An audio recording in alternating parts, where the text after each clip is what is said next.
Stella is a first grader from Northbrook who was diagnosed with unilateral hearing loss in preschool and began wearing a hearing aid in kindergarten. When she couldn't find any books about kids like her at the library, she decided to write her own, Super Princess Stella and Her Journey to Hearing. Stella joins us now along with her mom, Eleni, to share more. Thank you both for coming in. Congratulations. And I hear a happy belated birthday is in store. You just turned 7? Yeah. How was your birthday?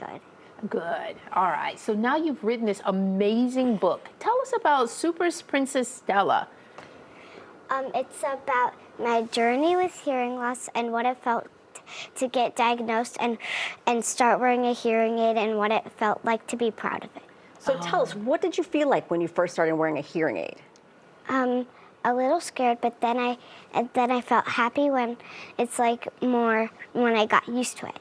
Yeah. Okay. So tell us about what happens in the book.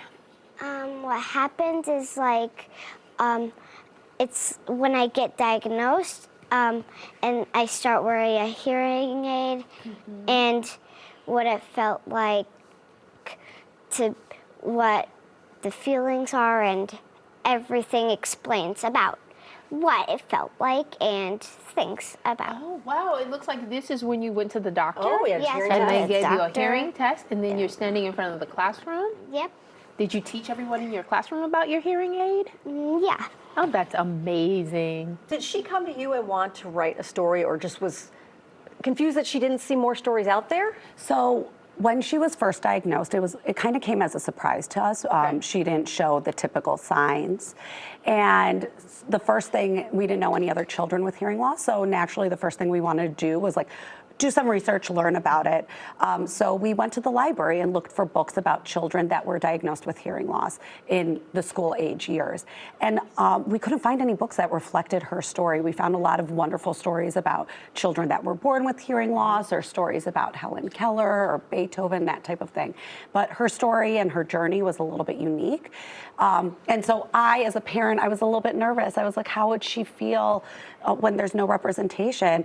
And, you know, I think for me, the biggest lesson is how resilient children are because she brushed it off and she's like, okay, it's no problem if we don't find a book, I'll just write a book. Wow. Exactly, that was my response. Okay. Wow. I'll write a book. So she wrote a book. And she wrote it. Her school is wonderful and they really supported it. And so she hand wrote a book and drew some pictures. And we were like, that's wonderful, awesome. And she said, no, but I want it to be real. Let's get it published. Oh my goodness. So I know you got an A in art because of that, and I know you got an A in reading because of this, right? Yeah. Did you know what it would take to write this book? Was it hard for you? Was it easy? Did the words just come right out? It was like I had to really think about it and really think what it's all about, what my journey is, and what it's gonna. How to translate it into paper, right? Yep.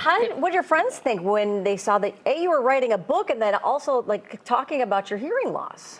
Well, I think they felt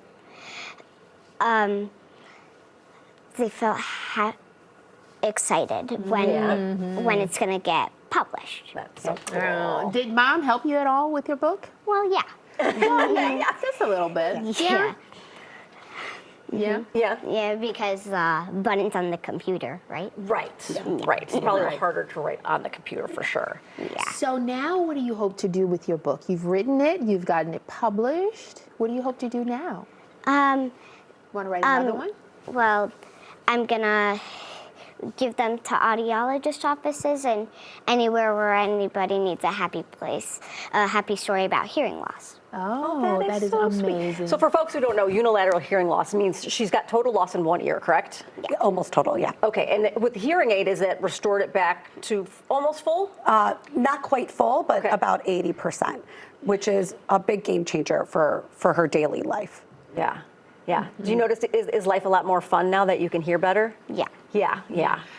Quickly, for parents at home who may be wondering, how did you find out that this is something you should go out and seek a diagnosis for? That's a great question. So she didn't pass a hearing screening in preschool. And I asked her teachers about it. I was like, do you think that there's an issue? And they're like, absolutely not. She hears fine in the classroom. She was reading before her 4th birthday. She had no speech issues, which are the common things that you look at. But she would get overwhelmed in loud spaces, at birthday parties, at recess time. And we thought, like maybe she was just shy, or loud noises bother a lot of people. Yeah. But we decided to, I work in healthcare, so we decided to just do a secondary screening at Lurie's because she didn't pass the screening at school. And so we were really surprised when they said that she had this level of loss. Wow. And has all of that turned around now? Totally turned around, and she's thriving. That's Amazing. great. It's clear you got some good Stella. confidence in there. Good job, Stella. Thank you, ladies, and Yeah. congratulations. I'll look forward to seeing you on the New York Times bestseller. Right? How about that? Yes. All right, Super Princess Stella and her journey to hearing is available for purchase on Amazon.com.